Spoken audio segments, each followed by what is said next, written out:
ngobrol, boleh? Kak Lisa ceritain dong kemarin sidang kedua itu seperti apa dan agendanya kemarin seperti apa? Sidang kedua itu kemarin udah mediasi ya, udah di tahap mediasi gitu. Cuman karena si Pak Botak belum belum hadir, jadinya nanti lanjut lagi di tanggal 4 gitu. Ketika dua kali sidang itu memang tidak hadir itu dan sangat kecewa, terus dirimu juga udah habis-habisan. Nggak ada, aku nggak ada kecewa, aku mau make up buat teman-teman media. Iya kan? Buat kalian-kalian semua kamera Anda biar jadi manja, biar cantik di kamera gitu. Gimana Kak, menjalani sidang kedua harus bolak-balik itu juga akan mungkin menguras tenaga dan Hitung aja lagi kulineran di Bandung gitu, jalan-jalan, healing, biar nggak bosan, biar nggak tegang banget sih mbaknya. Tapi Kak Lisa sendiri ketika 2 kali sidang beliau tidak hadir, jadi mau agak kecewa nggak sih? Yang harusnya kan beliau yang terlapor harusnya hadir. Kalau yang kedua sih aku udah feeling emang nggak bakal hadir juga, cuman kalau ketiga itu memang beliau harus hadir gitu. Berarti berharap yang ketiga Memang harus hadir memang gitu. Kalau ketemu pengen ngomong apa sih Kak? Kemarin kan baru ketemu Bang Muslim nih gitu. Kemarin sama Bang Muslim juga mau cium tangan karena banyak wartawan jadi nggak ketemu. Kepecah. Kemarin juga sempat kakak ngomong katanya kalau emang dari Pak itu datang, Pak Eka datang mau cium tangan, itu emang alasannya kenapa? Kan karena kan dia lebih tua, jadi kan sopan, biar sopan. biar sopan aja, nggak apa-apa, nggak ada maksud apa-apa. Salim loh mas, kayak salim sama orang tua gitu kan. Tapi kenapa sih Kak kalau setiap datang ke pengadilan tuh dirimu selalu tampil cantik? Terus Itu lagi balik lagi. Bajunya. Kenapa bajunya? Kita kan maksudnya kita lihat dirimu dari awal dirimu hadir gitu kan, baju dengan berwarna pink, kita tahu oh ini dia. Terus tiba-tiba datang lagi baju hijau stabilo. Kayaknya itu tuh Kalisa tuh tampil selalu dengan sosok yang ceria dengan warna-warna yang ceria juga gitu. Kita harus pakai warna-warna yang ceria biar hati kita ikut ceria walaupun gundah gulana. Gundah gulananya kenapa? Gak apa-apa. Gak apa-apa. Gitu.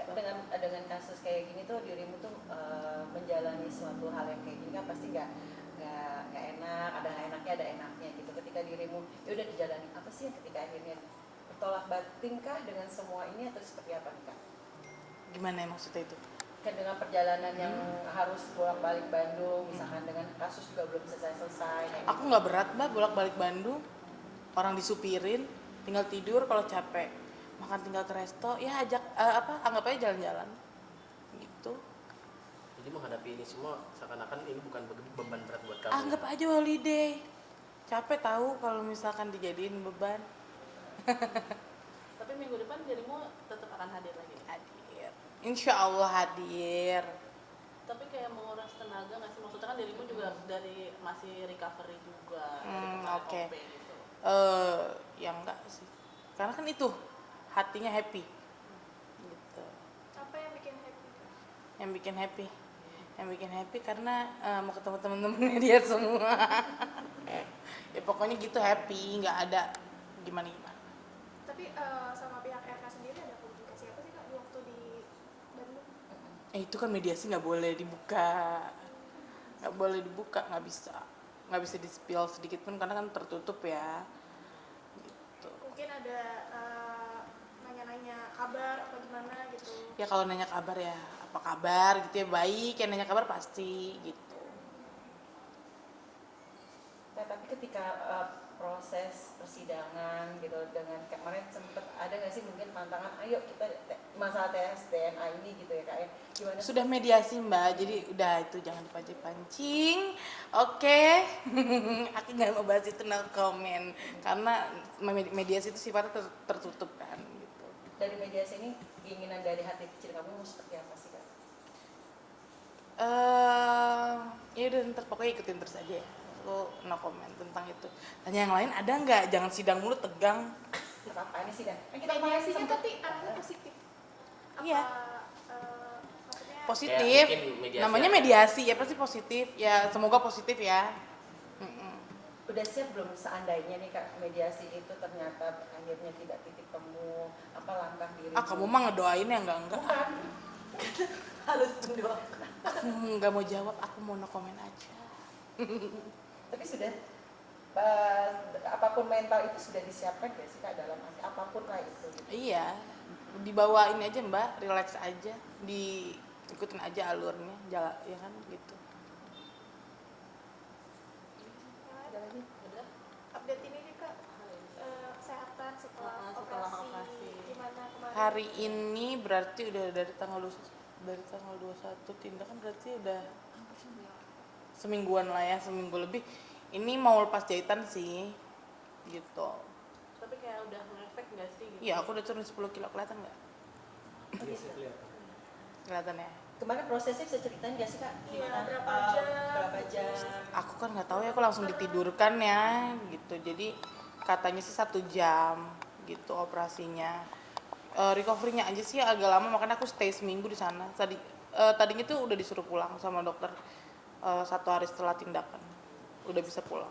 Setelah tindakan itu ada nggak dokter menceritakan ini loh Lisa seperti ini apa sih yang dokter sampaikan ke kamu gitu?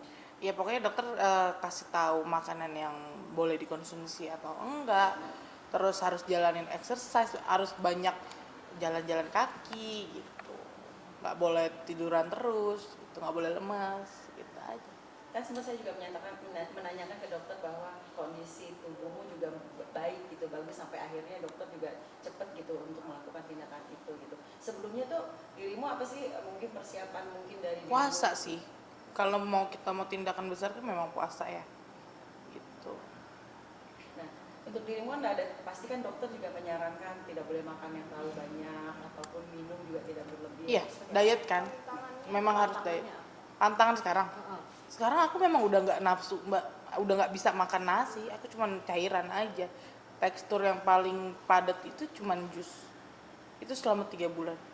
Karena lambungnya udah dipotong jadi 15% ya, kurang lebih kayak gitu. Jadi nggak ada rasa lapar lagi. Mungkin rasa laparnya di otak yang sini Mbak, bukan di lambung. Yang di sini ngerasa lapar, tapi di sini udah nggak bisa karena lambungnya kan udah dipotong 15% gitu. Jadi rasa laparnya juga hampir nggak ada gitu. Minum air pun nggak bisa yang nggak bisa, seteguk gitu, pelan. Kalau nggak nanti kita muntah gitu. Tapi ke dirimu ada efeknya nggak setelah 1 minggu dan sudah Udah hampir turun 10 kilo, gimana nggak efek? Mungkin Efek. efek yang, efek yang lain? Yang lain. pusing atau lemas. Karena kan gitu. biasa- Oh kalau biasanya kan pusing makannya ada kali ya pas awal-awal, cuman sekarang sudah beradaptasi, jadinya nggak ada. Biasanya jalanin aktivitas seperti biasa aja. Cuman ya itu makannya ya nggak banyak gitu. Tapi makannya 3 kali Kak? Apa Enggak, ya 3 kali tapi bukan berbentuk nasi atau kayak manusia pada umumnya. padat gitu ya? Iya, jadi paling padat itu aku aja di jus gitu. Dan susu khusus ada dari dokternya, dari Gofur aku dapat dari dia.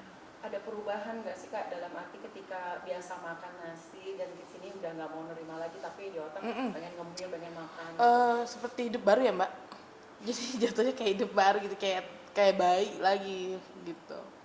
Makan anak sama selin juga kayaknya lebih iya gitu, lebih banyak selin. Tapi dokter Gofur tuh menyarankan seperti apa Kak? Mungkin tetap makan yang namanya sayur kan yang tadi. Nggak bisa, dokter Gofur itu sampai 1 bulan ke depan itu hanya konsumsi itu jus paling teksturnya yang paling padat. Bubur ayam aja nggak boleh ya, nggak boleh, takut jahitan nanti dalam gimana kenapa-napa. Tapi setelah nanti pasca 1 bulan itu boleh kata dokter atau seperti Ya apa? pelan dicoba gitu loh Mbak, kayak beradaptasi, nggak boleh langsung main nggak boleh. Tapi ditambah sama olahraga juga nggak sih? Kak? Kalau untuk saat ini untuk olahraga berat sih enggak. Paling aku tuh kan karena turun berat badan dari misalnya nih ya 10 kilo nih, pasti ada gelambir-gelambir itu pasti ada. Nah aku makan ke Athena gitu buat perawatan. Tapi salah tanggal tahu harusnya besok. Gak apa-apa tapi hari ini mau infuse whitening aja mungkin. Ada mungkin kayak jalan pagi gitu nggak sih Kak diajarin sama dokter? Iya selain- emang harus jalan gitu. Gak boleh diem-diem aja di tempat tidur, jalan kayak orang normal aja gitu. Biar apa? Biar nggak lemes mungkin badannya kan operasi sesar aja kayak gitu kan kita nggak boleh diem kan gitu, sama lah kurang lebih.